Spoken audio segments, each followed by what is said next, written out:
Ready, go! Good evening, esteemed judges, Melvin sir, Bhaskar sir, and the SRM members.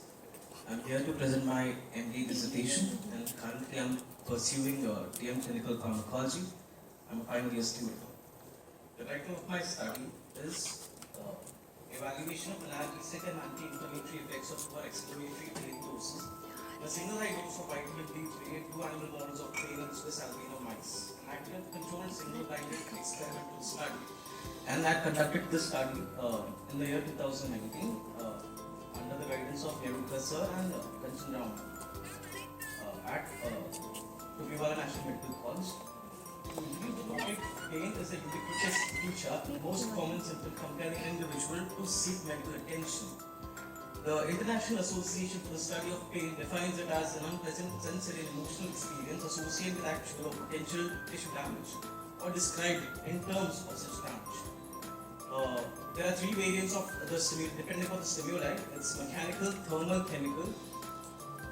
Now, the rationale of the study was that the current existing modality of treatment, which includes mostly opioids and NSAIDs, they come in with a baggage of adverse effects, commonly being acid peptic disease, salt and water retention, exacerbation of asthma in case of NSAIDs, and a very fatal, you can say, respiratory failure, abuse liability, postural hypotension, which comes in with opioids.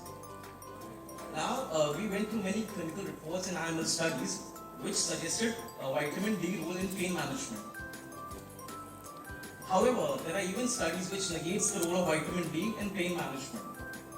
So, the above literature review and the controversy about the beneficial effects of vitamin D3, we went on ahead with this particular study. And our primary hypothesis was that does vitamin D3 has pain mitigating effect?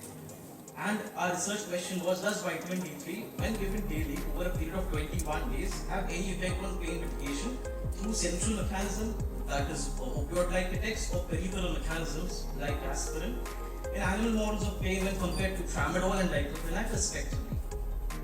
We aimed at evaluating the analgesic effects of vitamin D3 in animal models of pain.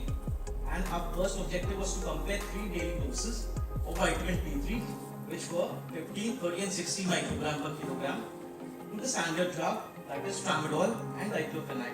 And the second objective was to compare a single high dose of vitamin D3, that is 260 microgram per kilogram, given once in 3 weeks, to the standard drugs, namely tramadol and diclofenac.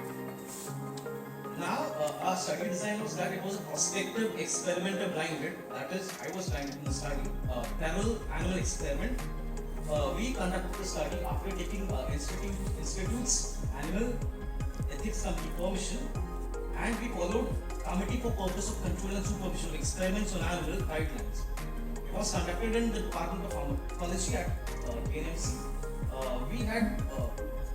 We had 42 Swiss albino mice that weighed 20-30 grams, and we procured it from a registered breeder. They were of age 6 to 8 weeks, and to identify each group, we used age tracking system, which is very much visible here. And we had 6 mice per model, and each group had, we had 6 groups, and each group had 6 mice. Now these are the two models. We had 6 groups in each model, wherein all the groups were same. However, in the hot rate test, the positive control was tramadol. In case of breathing test, which was acetic acid induced, diclofenac was the positive control, and these were the respective doses. Now the parameters which we assessed for hot rate test was we compared mean latency period at baseline and after intervals of 30, 60 and 90 minutes on 3 occasions, separated by 7 days. That is, on days we measured the parameter on baseline, then we daily dosed them, then on the 7th day, 14th and 21st day we repeated the measurements. And we compared within and between group using statistical test, and then the other parameter was percentage of maximum possible anti-nociceptive effect, calculated using the formula test latency in seconds minus control latency upon the cutoff, which was set at 15 seconds so as to avoid thermal injury to the study animal, that is mouse, minus the control latency. Now in case of breathing, there's the parameters were between two comparison of the mean time for onset of breathing. Longer the onset signifies analgesic effect, and the other parameter total number of breaths in 10 minutes. More the number of breaths implies irritant effect, and the shortening of the number of breaths implied analgesic effect. And percentage inhibition using the formula average breaths in control group minus average breaths in the treatment group divided by the average breaths, and we expressed it as percentage. This is the actual test being conducted, and this is how the mouse showed the phenomena of breathing under the influence of insulting agent acetic acid. Now, data were described as mean plus minus standard deviation. Mean was the central tendency, and the variation was measured using standard deviation. Experimental data analyzed using a one-way analysis of variance for normally distributed data and Caspar-Wallace for non-normal distribution. This was for between group comparison, and for within group at various time intervals, we use repeated measures of ANOVA for normally distributed data, and Friedman's test was all normal, which was then followed by post hoc Aki and Dunn's test within between group comparison. And for the single volume of 260 microgram, we use this pair test because we had measured this on day 0, and we gave single dose of 260 microgram, and then on the 21st day we assessed this particular group. So therefore we used pair test for this particular group. A p-value of less than 0.05 was considered significant, and we used GraphPad Instat version 3. Bar diagrams were constructed using GraphPad Prism and Microsoft Excel 2016. Okay, now due to some animation error, the tables are not appearing, but still, I'll cut it short. Here, as we can very well see, a maximum possible anticonceptive effect in terms of percentage was seen with tramadol. However, the effect was short-lived. And now when we look at vitamin D3, given a dose of 60 microgram, it's very much visible that even though the effect is not maximum, but the effect, as we can see, it's sustained over a period of time, that is over 60 and 90 minutes, which is much more higher than even tramadol. Now this is the figure which it's a bar diagram showing the comparison of 260 microgram on the 0th day, and then directly in the 21st day. As you can see, it's very much significant. The difference is significant. Now coming to the second model, wherein we assessed the pain effect of vitamin D3 through peripheral mechanism using acetic acid induced breathing. From here it's very much clear that on day 0 we couldn't find anything significant, and on day 14 the maximum value for time onset of breath was recorded in group 2. That is that being the So the thing is analysis on day 14 maximum mean value for the time onset of breath was recorded in group 2. Statistically extremely significant difference was seen in groups 2 and 4. 30 and 60 microgram, even they showed an analgesic effect. Now the analysis of observation on day 21 revealed that 15 and 30 microgram had irritant effect.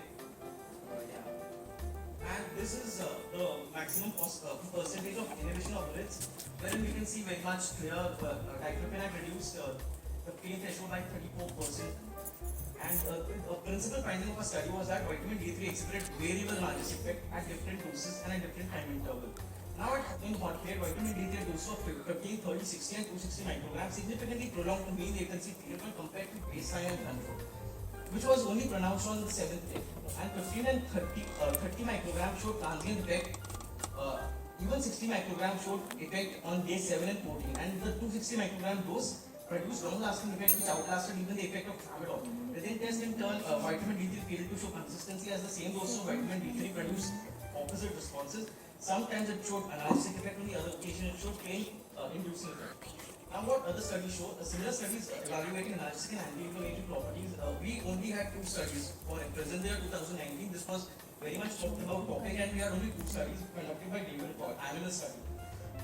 Now the similarities in hot plate test was that both positive control in our study as well as them showed maximum analgesic effect, and 60 microgram consistently showed analgesic effect, and positive control had maximum analgesic effect. And the difference is that they had used morphine as positive control, but due to unavailability and the drug narcotic act, we could not use it. Now similarity test. No. I'll just conclude.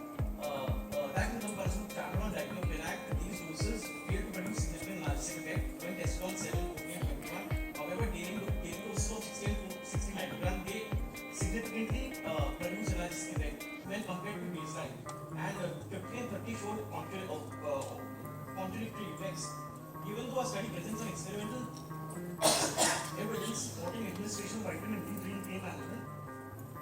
More detailed, comprehensive studies with composite experimental models testing still higher doses needs to be conducted to clarify the full extent and mechanisms of the vitamin. Thank you so much. Catch your breath. Have some water. Yeah. It's a complex study, okay. 42 days study, daily dosing. I had to sum it up all in one, 14 slides. We understand. I just have one primary question. What is the mechanism of action of vitamin D in pain analgesia? Yeah, the thing is that it acts as an anti-inflammatory agent. It's been shown in many studies that it reduces prostaglandin, it's like a prostaglandin inhibitor, and which are one of the pain mediators apart from the substance P and other mediators of pain. Prostaglandin being a major one, and this vitamin D3 happens to inhibit the effects of prostaglandin. Yes. Question number 2. You had one with tramadol, one with diclofenac, and one with vitamin D. Have you planned to do a combined tramadol with vitamin D as a combination? Yes, our rationale was that we wanted to explore the dose-reducing potential of vitamin D3. This is because most of the effects of this current modality is these are dose-dependent, which are also they limit the use of such a prototype drug. And the thing is, the rationale which we came up was that vitamin D3 could, which is very rampantly now used in osteoarthritis. So the condition which we had zeroed in was osteoarthritis, and we wanted to see whether it had some effect. If it has some effect, then we were considering those combination study of vitamin D3 with these sets of drugs.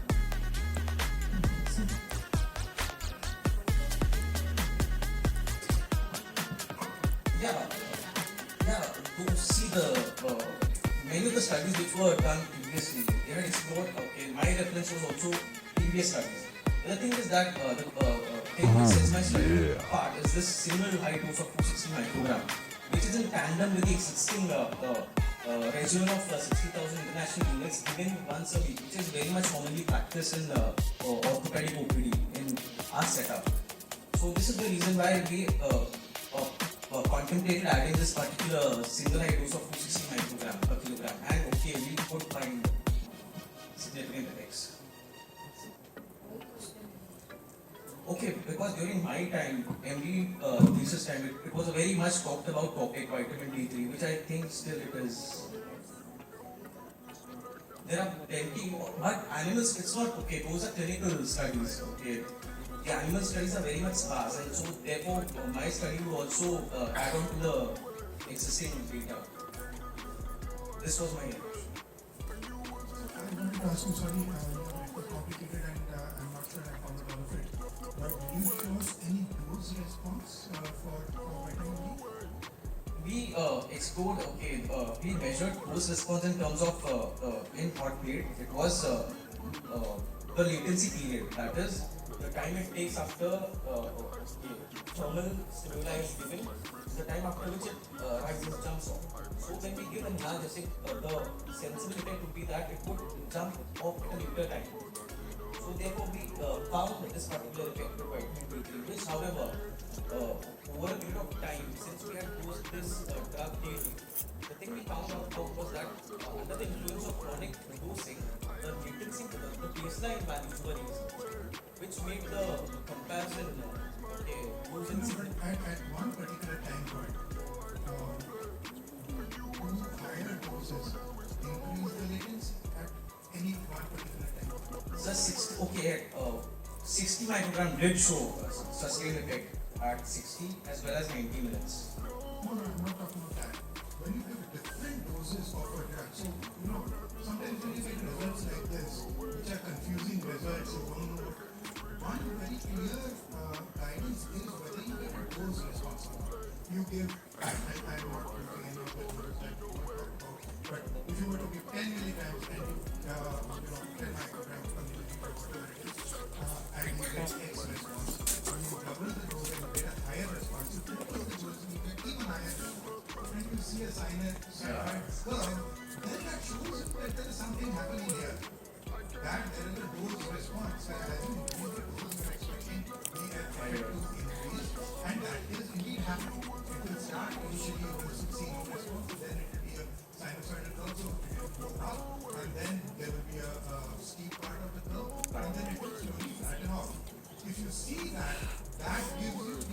that this is a drug that is working. And if you don't see that, then it is some junk data that is coming out from somewhere. Sometimes it is showing efficacy, sometimes it is not showing efficacy. In some parameters it is showing something, in other parameters it is not showing something. So I would suggest that you do a proper dose response study and see whether it helps. I mean, after all, vitamin has been there for ages, as you rightly pointed out, and many people have done many types of studies.